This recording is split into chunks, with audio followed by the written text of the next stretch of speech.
Right now, NBC 26 live at 6. President Trump backs the GOP tax plan before heading off to Camp David. Plus, people all across the nation and in Wisconsin remember the fallen. And the Packers prepare for the Carolina Panthers with number 12 taking snaps under center this time.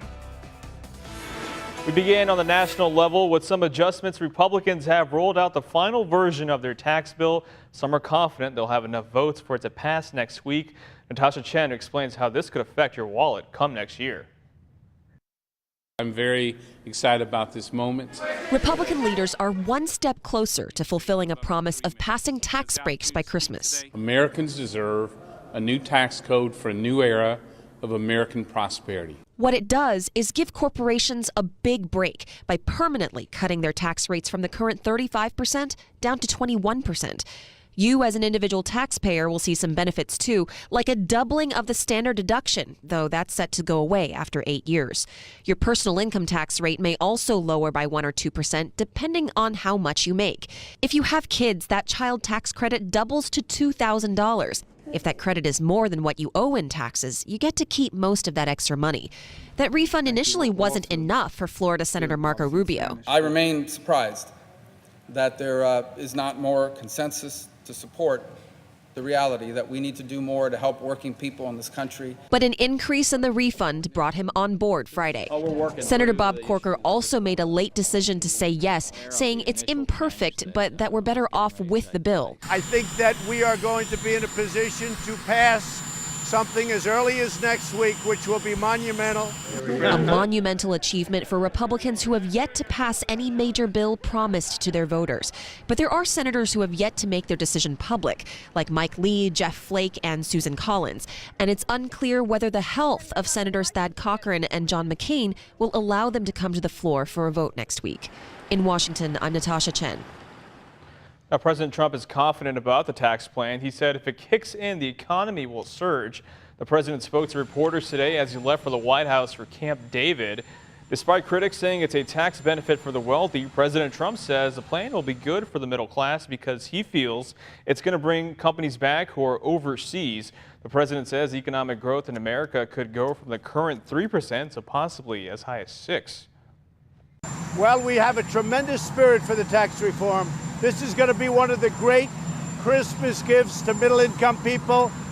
The Democrats have their, the soundbite, the standard soundbite, before they even know what the bill is all about. They talk about for the wealthy. This is going to be one of the great gifts to the middle-income people of this country that they've ever gotten for Christmas. And Republicans in the House and the Senate hope to pass the tax cut plan sometime next week. Now, President Trump, though, says he hopes to sign it into law before Christmas. Fetus transgender diversity. Those are words that are fine to say, but the Washington Post says the White House doesn't want them in the CDC's upcoming budget report. According to the report, policy analysts at the CDC in Atlanta had a meeting Thursday with officials. They were told about a list of forbidden words. The Post reports that these 7 words and phrases cannot be used in any of the CDC's official documents that are being made for the next year's budget. Besides the 3 words that we just mentioned earlier, the list supposedly includes the words vulnerable, entitlement, evidence-based, and science-based. Health and Human Services says the report is not accurate. Well, it's been a very cold for most of us this week in Northeast Wisconsin, but what's the rest of the week going to look like? Michael Fish has that answer. Fish. Oh, Mo, we're already doing a little bit of changing, which is, I think, okay for us. It's been a very active pattern. Now it's quiet down just a little bit. And you know what? This temperature isn't that bad. 26 degrees. The wind's not that bad either. They're going to start to shift off of Lake Michigan, which means it could just bring a few of us a couple of flurries, maybe a light wintry mix. Basically, nothing to really worry about. Look at precipitation showing things quiet around the whole state. Skycasts, I put it into motion. See, showing just a couple flurries, maybe coming off of Lake Michigan, but nothing you have to worry about. Current temps, we got 27 in Appleton, 28 in Oshkosh, and these wind chills tolerable in the teens and lower 20s. And as we go through the rest of the night, again, maybe a very light wintry mix or a flurry. Low at 21, but Mo, I have melting temperatures on the forecast. We'll let you know when that gets here coming up. All right, plenty of people looking forward to that. Thank you so much, Fish. Santa Barbara homeowners are taking steps into protecting their homes against the 3rd largest wildfire in the state's history. Powerful Santa Ana winds are expected to fuel the Thomas Fire this weekend with gusts up to 55 miles an hour. Orange County Fire Captain Paul Holliday is urging people to leave before the fire comes in. Get out to safety and feel confident that the fire department is here protecting your neighborhood. And fire officials say they don't want to see a repeat of the Tea Fire that destroyed more than 200 homes in the Montecito and Santa Barbara area.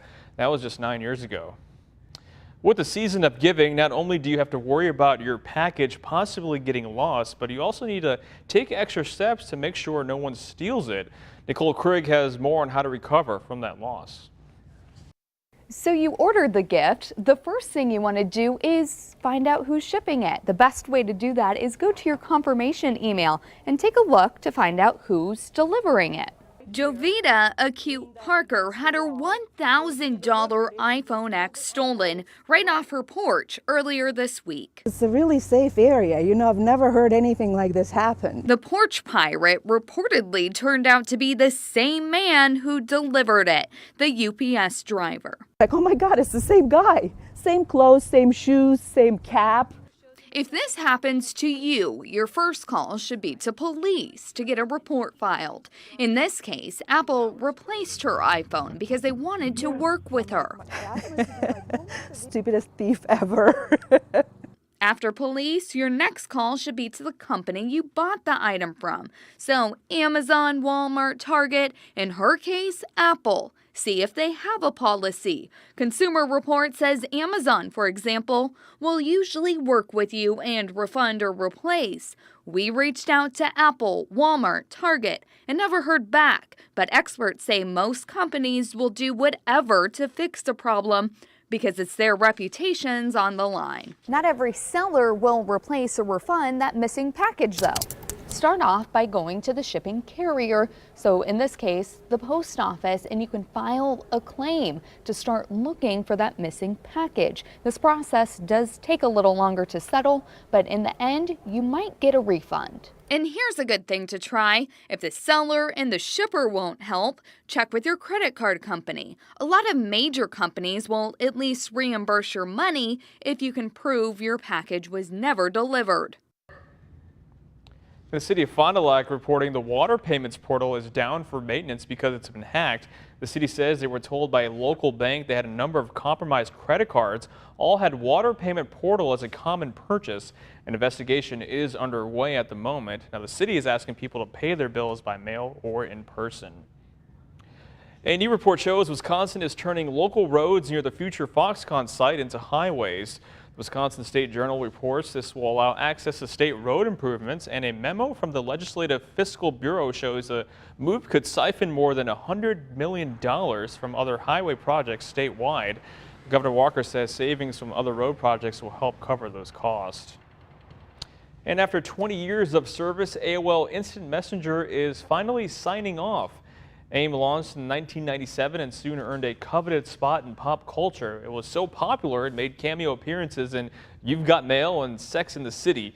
But over the years, users shifted from desktop computers to smartphones and tablets, and AIM failed, unfortunately, to make that shift. AIM may be gone, but it's certainly not forgotten. Social media is filled with posts from users with fond memories of the grandfather of instant messaging. We're still ahead on NBC 26 live at 6. People in Wisconsin and the country remember those who have fallen and honoring those who serve. But first, what's the weather going to look like for the rest of the weekend? Your forecast coming up next.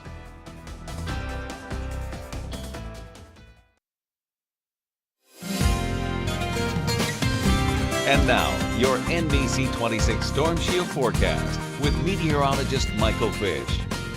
All right, for many of us, another little nuisance snow very early this morning. That's done. A little bit of clean. It was so light and fluffy again to move around, but we're quiet right now. 26 degrees. The temperature is actually not that bad, and it's not going to drop too much from here. The winds are slowly going to come off of Lake Michigan, which might bring in just a couple flurries or maybe a little light wintry mix. That'd be about it. But otherwise, pretty quiet night now. You don't have to worry about shoveling by the time you wake up tomorrow morning, but still, things relatively mild for this time of night, at least compared to what we've been dealing with. Now today 27, and we're only 1 degree below that. But let's check out to the west at what's coming our way. We got some 30s, Minneapolis and Fargo. So that on the way for tomorrow in the next couple of days. I'll tell you about that in a second. But currently, see, these temps aren't too bad. 30 in Kewaunee and Sheboygan, same with Fond du Lac. Appleton, you're 27 in Wapaka. And the winds aren't that bad either. So if you want to cook out tonight, use your grill, it's fine. You don't have to worry about any sort of significant snow falling out there. Wind chill currently 17 Oconto. We can handle that. 17 Appleton. Feels like 20 in Oshkosh. Now, let's take a look at satellite and radar across the whole country and notice it's just weird not to see, like, first of all, a clipper coming out of Canada. That's not going on.